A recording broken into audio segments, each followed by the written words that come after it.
Together, we are the Magdalene Rising Collective.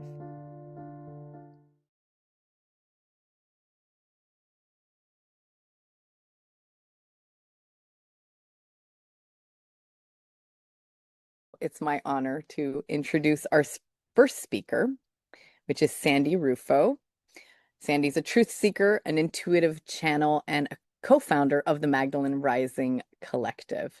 Sandi is based in Long Island and serves as our creative social media strategist and the talented writer between our vibrant newsletters, which she lovingly crafts and sends out to our community. Sandi empowers to break free from the religious and patriarchal conditioning, guiding women to reclaim their sacred connection to the divine feminine and release shame, unworthiness, and invisibility. Channeling the wisdom of Mary Magdalene, she shares messages of remembrance and the restoration of the feminine to her rightful place. Her work is truly a call to rise, remember, and return to who we are. Please join me in welcoming Sandi Rufo. Thank you. I feel like a local celebrity with that. Good morning, everyone. I hope everyone is nice and wide awake for Sunday morning here. I know for some of you it's even earlier. I'm coming to you from New York, so we are at the 9:30 mark here. So I want to welcome you all back to our second day of Magdalene Rising Summit. This is so exciting. We had an outstanding day yesterday. So we'll get started right away here. So I wanted to begin with a moment of honesty. So how many of us have grew up being told that Mary Magdalene was a prostitute? Yes, in the chat, if that was what have known or heard. Yeah, a lot of us, right? And it's kind of unbelievable because back in, I don't know exactly the date, but it was like back in the 1980s that the Pope retracted that statement, but very quietly said that she was not, that they made an error in saying that way back in the 5th century. But still, that message didn't roll down into the churches and the people that were actually still believing, because my husband is a practicing Catholic, and I recall mentioning to him in the beginning, saying, do you know that Mary Magdalene is not a prostitute? And I feel like he had one of those pearl clutching moments, like, what do you mean? And we had to actually Google it and look it up, and it was hard to find that information. So they make sure it's not that easy for you to find out that that is not the truth. So I am a fearless believer in truth being out there, and I can be a little bit of a rebel. So my beginning of following Mary Magdalene, I was a rebel and wanted to make sure that everyone knows that what we've heard about her is not the truth. And I think that it's affected all of us because we have been taught to be ashamed by our emotions, our power, our bodies. And I think it kind of comes from that. It's like there's a root there of teaching women that we're not good enough. And we allow society to tell us that our bodies aren't, everything's wrong with our bodies. We could be fat, we could be skinny, we're too short, we're too this, we're too that. We're so used to so much judgment on ourselves, we cannot get out of that way. So my work is deeply rooted in trying to help women see beyond those things. So today we're going to talk a little bit about the Gospel of Mary, and we're going to also talk about the 7 powers, which I'm not really sure if you guys know about that. So I'm going to do a little bit of backtracking with a little history here. If you already know this, just give me a little bit of patience here. So this is my favorite part, investigative reporting. So in 1945, the ancient texts were discovered in Nag Hammadi, Egypt. These were called the Gnostic Gospels. books like the Gospel of Thomas, the Gospel of Philip.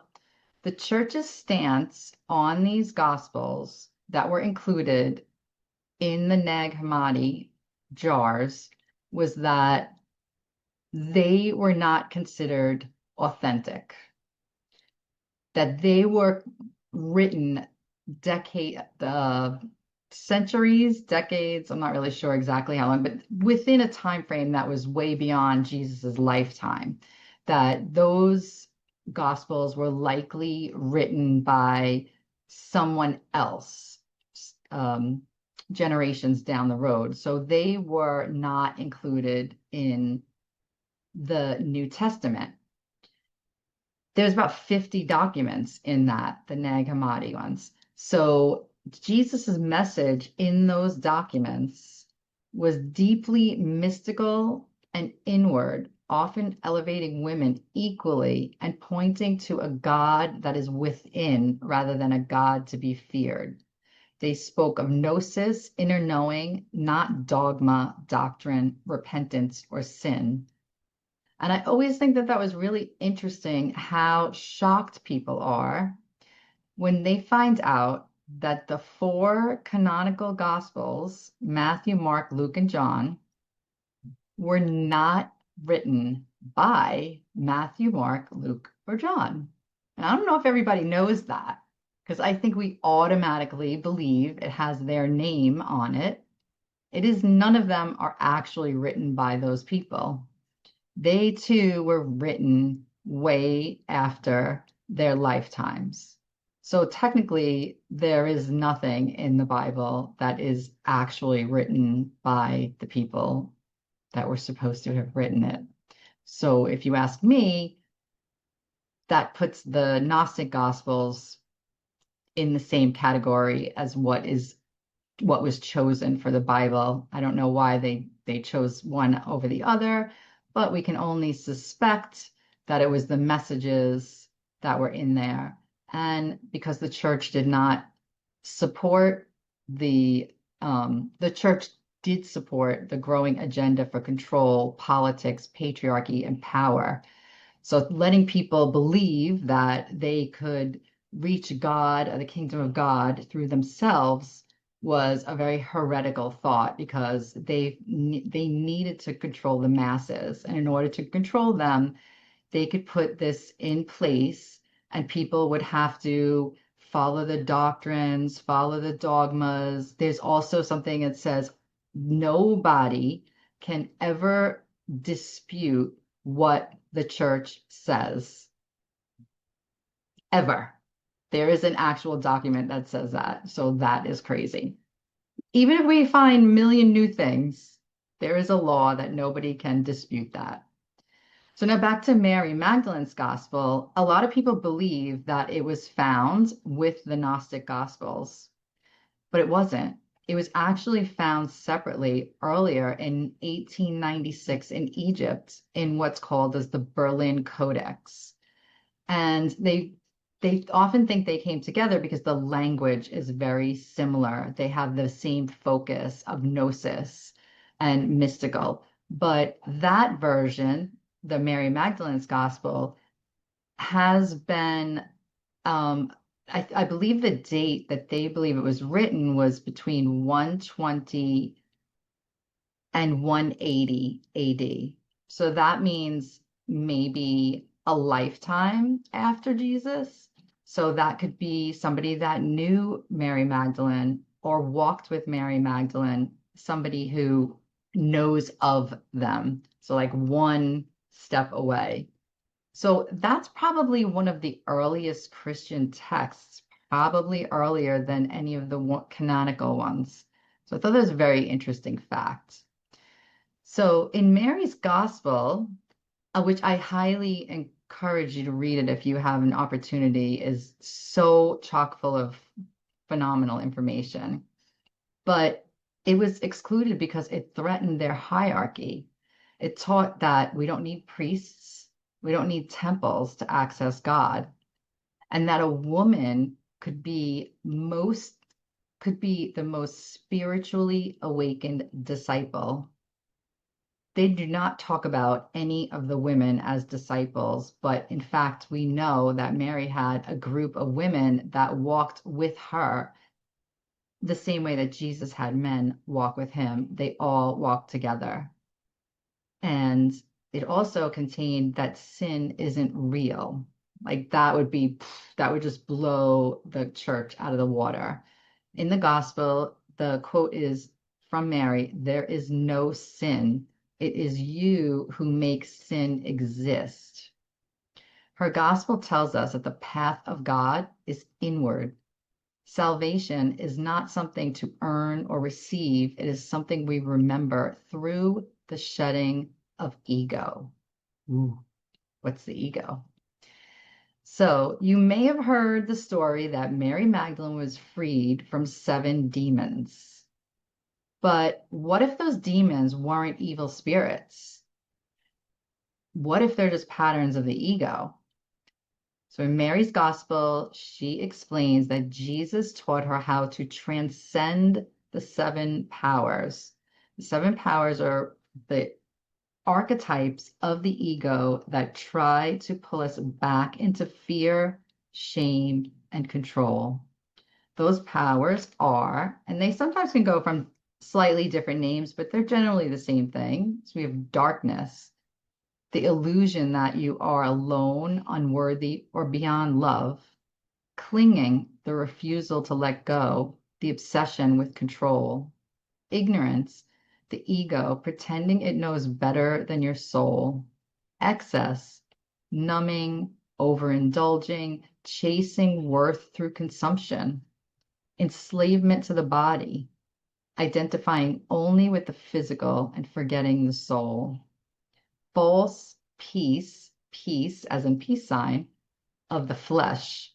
I'm saying I'm fine when you're really falling apart.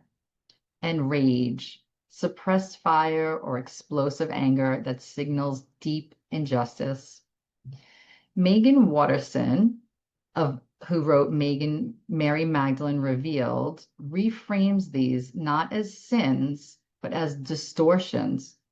They're actually gifts that we've been given from God so that we can experience life. Our ego is like, we want these things. We have these experiences, and our soul is on the other side of that. So we choose between the two with every decision we make. So let me not hop ahead of myself here. I get too excited, so slow me down. So Megan Watterson says, they are not evil, the egoic powers. They're just afraid, and they're loud. They're louder than the soul voice. The soul voice is very quiet, and you have to really stop and listen to hear that soul voice. But we're so used to listening to our ego that it's constantly screaming at us, I need this, I need that, I have to look this beautiful, I need those shoes, and that's all we hear. And we don't listen to what do we need and not what we want. So some of the ways we might see these things showing up in our life is darkness could be the grief you hide that convinces you you're unlovable. Clinging could be staying in a job or a relationship long after it's over. Ignorance could be thinking you're spiritual enough to skip healing. Excess is numbing with food, scrolling, shopping, booze. Enslavement to the body is believing your worth lives inside your waistline. False peace could be nodding politely while screaming inside. And rage, that's your holy anger locked in a basement. And if you were here yesterday, we talked about the dark feminine. And I think that's like where your rage, it's like we push that rage down instead of releasing it. So just out of curiosity, are any of those powers show up for you lately? Like, do you hear, you're like, oh yeah, I know that, I feel that. So if you want, you can just drop those in the chat so we can see you. Okay, so I write about this in the Magdalene Oracle chapter that'll be released on Tuesday. So that's my shameless plug for that. And one of the quotes from the chapter is, "The seven powers of the ego represent the illusions that keep us trapped in fear, separation, and suffering. Each power is an internal shadow, a false self that must be confronted and shed to awaken fully to the true self, the soul." Jesus didn't save Mary from seven demons. He taught her how to save herself. And that's why they tried to erase her, because her truth dismantled the lies. So why are these powers showing up now so randomly, right? Like, why are we paying attention to this? They're shaped by us, by our lived experiences and our developed perceptions. So this can go kind of deep. We're really touching the surface of this. We do work on this in a few of our courses that I could tell you about later, or you can reach out to any one of us. But they are based on things like childhood trauma, religious fear, cultural shame. These things are formed in our nervous system as survival response. Our bodies and our minds, we hold on to these shadows, and these shadows are actually trying to protect us. They think they're in keeping these things away, or creating recurring patterns on how to not deal with them is something that we may see over and over in our lives. That's just a survival response from ourselves. And we have to kind of work around that to try and get to the other side. So the truth is, these patterns are not your identity. They're echoes of your past. They're fear wearing your voice. The soul doesn't shout, it whispers. And the more you listen, the louder she becomes. So the next question would be, how did Jesus teach Mary to overcome these seven powers?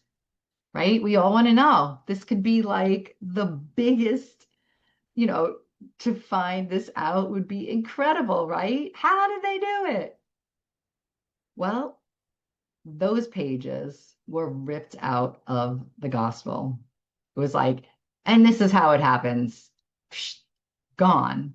So those pages have been lost to us. So we have to assimilate what we know and try to figure out what that means. And Megan Watterson does an excellent job of pointing us in the direction of overcoming those seven powers of the ego. And myself and my awesome Magdalene Rising team cohorts, we developed a program called the Awakening the Magdalene Within, where that's exactly what we do. And we do it in our 16-week course. So I'm trying to squeeze that into my half an hour talk here. But it is very in-depth and it is extremely freeing. And it really gets to the root of some of your issues. And you do kind of have a lot of aha moments. It comes down to ego versus the soul. For me, the easiest way to describe this, and maybe you'll laugh, and maybe you get it, but I don't know if you remember, but Bugs Bunny had a cartoon. Most of you hopefully are old enough to remember Bugs Bunny. And he had a devil on one shoulder and an angel on the other. And he was like listening to one, listening to the other, listening to one, listening to the other. That's my vision of what it's like to have the ego on one shoulder and the soul on the other. And the ego is constantly telling us what we need, what we need. And the ego's just over here like, the soul is over here like, I'm here, I'm ready when you want it, when you really want to know the truth. So we have to quiet that ego so we can hear the soul. So the soul always knows the truth. The soul is your intuition, which we have been told for so long that we don't actually have. but yet you hear things about mother's intuition and all of these things. Those things exist. We really do have intuition. Women, it's a God-given gift that we have been told that we don't. You know, you feel it when something with your child happens or another person you have these feelings. Those things are within us. We just have to nurture them. So using your soul voice and quieting your ego and just sitting with that can really, it's like working out. It's like lifting weights. The more you do it, the easier it becomes. So the more you sit with your soul voice, the easier your soul voice kind of talks to you, and less you start saying like, oh, you're just ego. Get out of here, because you know your soul voice is so powerful. So it's in the practice. So when you learn to hear your soul voice, you make decisions from love and not from fear. You trust yourself instead of outsourcing your power.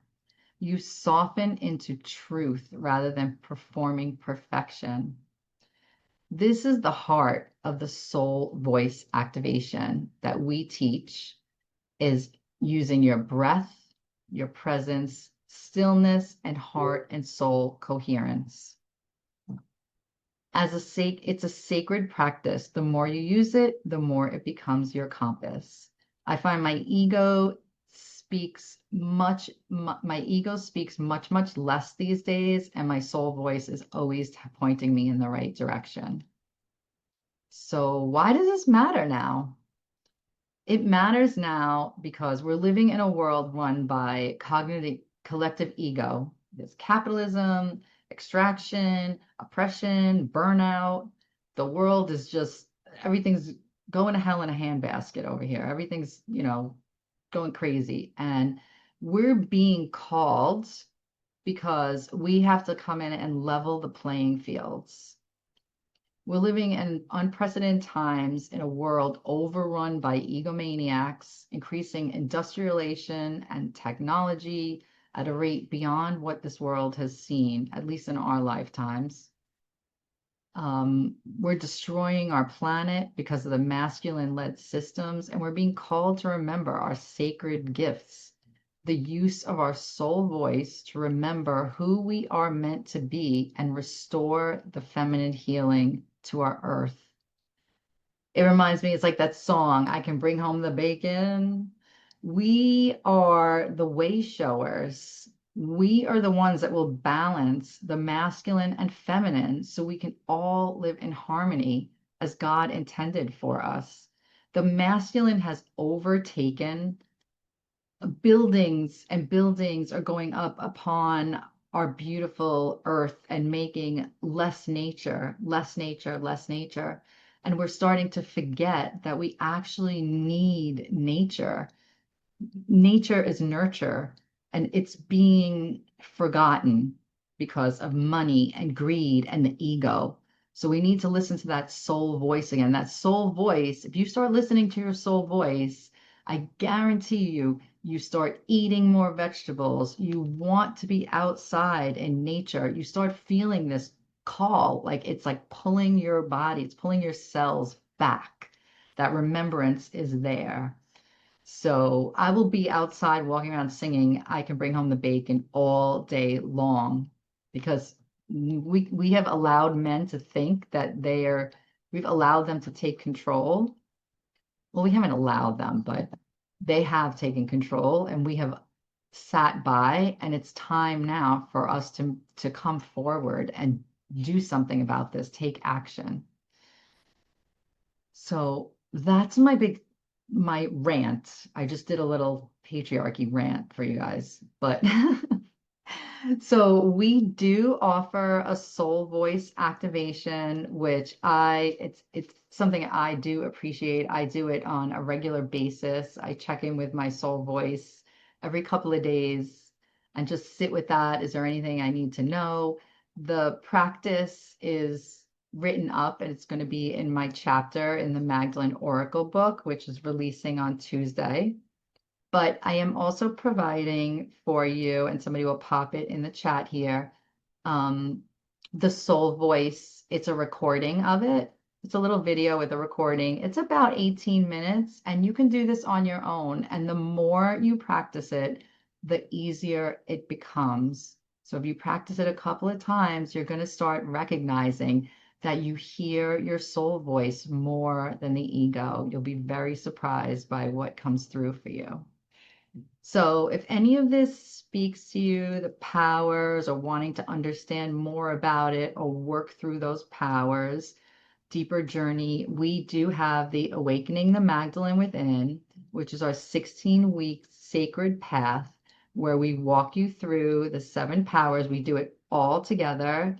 I've done this course now a few times, and every single time it gets better and better, and I go deeper and deeper, and I learn more about myself. So we don't just learn, we integrate, we embody, and we rise together. So I encourage you to look for that. We are, by the end of this, we're giving a phenomenal deal. While we're here in the summit, we're going to be giving 50% off for the fee for that. And it's only, that offer is only going to be good until 24 hours after the summit. So it's active now, and we'll give you that information. I'll type it up later in an email, but it's only good through the summit. And then the 50% off will go away, and it will go back up to the regular price. So I'm really encourage you folks to try the soul voice activation that we're giving you. See what you think about it. Check in, see what, when we're running the dates, we run our monthly soul voice activation on the 2nd Wednesday of each month. And it's, you just come, it's whatever comes up for you. We listen, we ask what's coming up. What does my soul voice need me to know right now? And we go from there. So did anybody have any questions?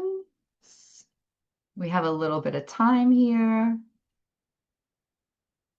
I know I like spewed that out very quickly. It was a lot of information for you all, but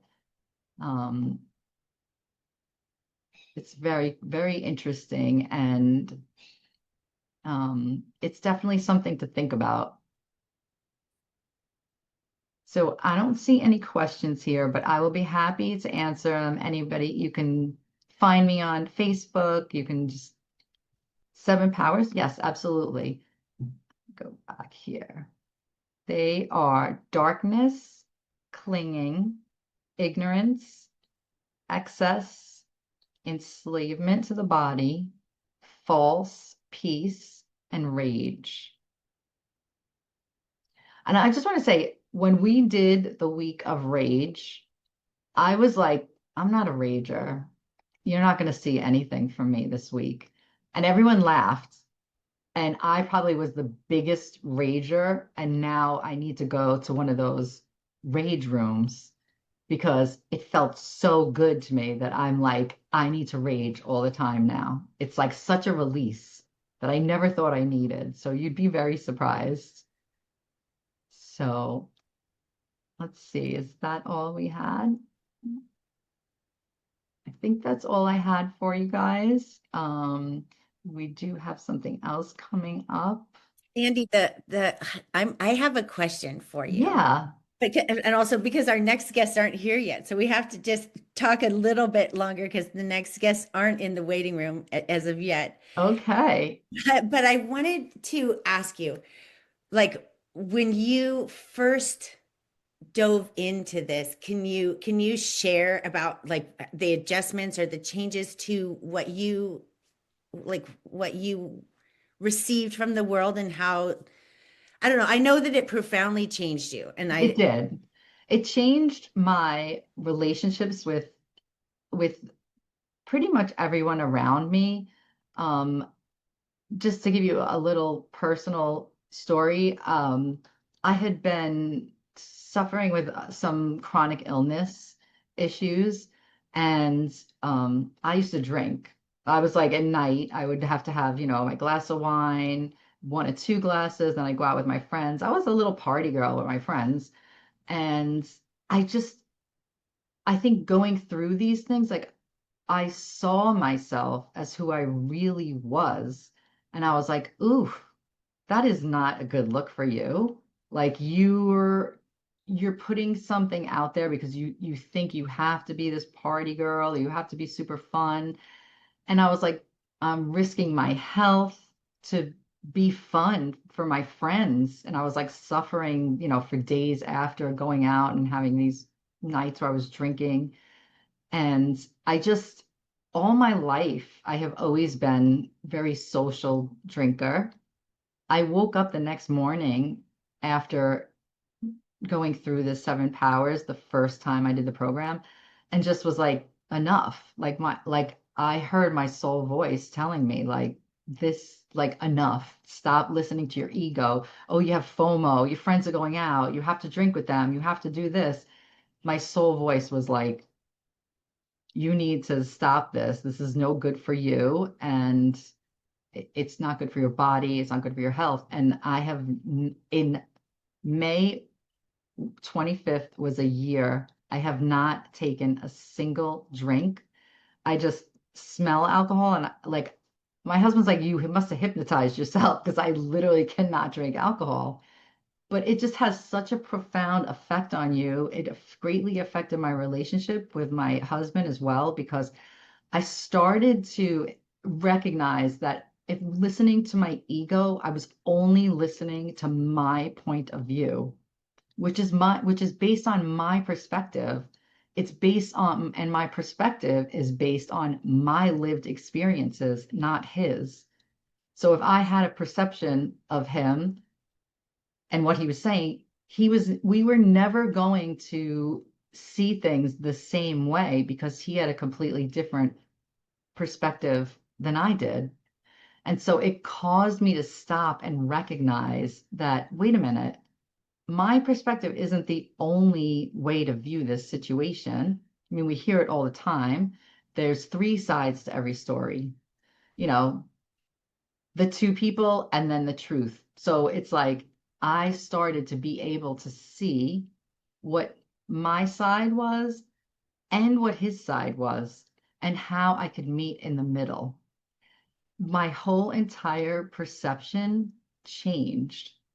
And so everything I do in every relationship, I now hear from my soul voice first before I react from that place of ego.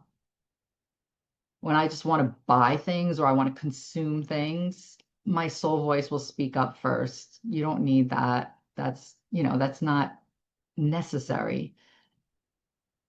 It's just completely changed my personality. So I see a lot of people saying like, they stop drinking, they can't eat meat anymore. It's like, when I first went through it, I think Carrie and I were talking about it once because I was like, this should be like the soul voice diet or something. Like your soul voice will be like, bitch, put down that cake. It is not good for you. And we have to listen to that. No, I think you should eat the cake if you want it, but your soul voice will tell you when you've had too much if you listen. Um, Anybody else? Let's see. Yes, recognizing the soul voice in real time. The more you practice, the more you will hear that. You will just tap into it automatically without hearing that old ego voice. The ego voice is like the angry, the rate, I need, I need everyone to love me. I need everyone to think I'm pretty, all of these things. And the soul voice, like, you don't need any of that. The true magic is already within you. You just have to slow it down. You just have to listen to it. It's your intuition. It's already there. We just have to stop and listen for it. So even just sitting in quiet can help as well. Do I find that meditation or prayer works with the soul voice? I really think any way you can connect to your soul voice is phenomenal. Sometimes I'm filling my bathtub and I'm like in there taking a bath, listening to music, and I do it then. It's just really having everything quiet around you because you really need to shut everything down. And you're actually like listening. We often think that all of our thoughts come from our mind, our brain. We're like, our thoughts are up here. And we don't realize that our hearts, there is a heart coherence. Our hearts actually speak to us. So if you try to, some of you might know, focusing on your third eye, instead of focusing on your third eye, you're going to focus on your heart space.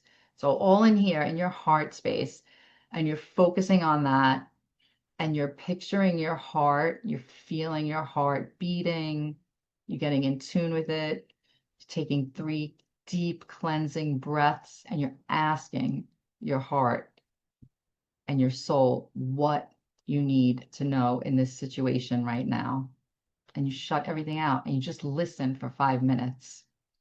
And something will come to you. And if it doesn't come to you, then I promise you, within the next day or few hours, you will have like an aha moment and you will just be like, oh my God, here it is. This is exactly what I needed to know.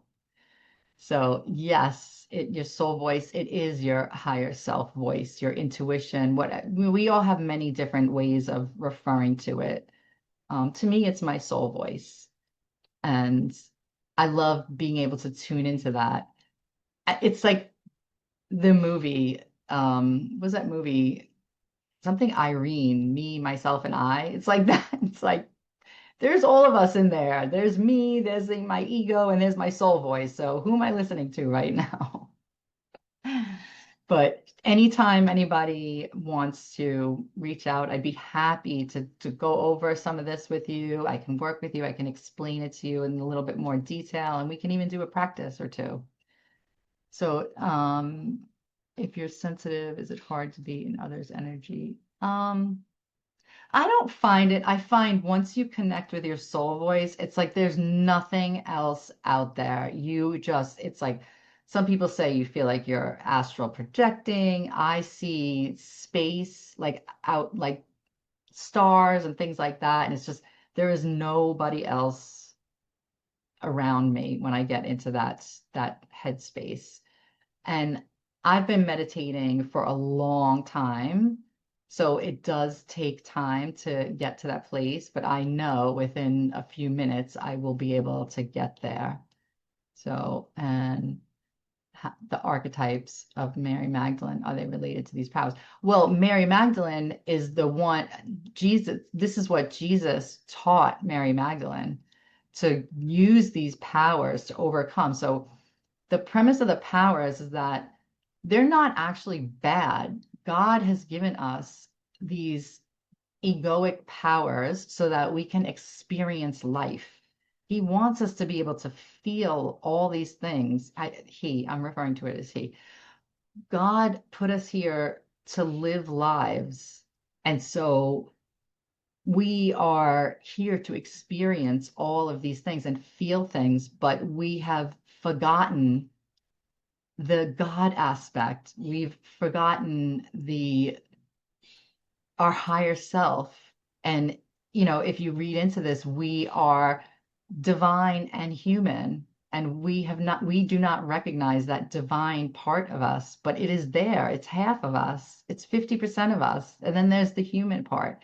And we are so like invested in our human part and buying things and materialistic things that we don't listen to the soul. And so it's taking time and listening to that divine part of us. And also a big part of it is belief. You have to believe that it's there in order to feel it. So trust your soul voice, trust that you have intuition, and just ask what you need to know.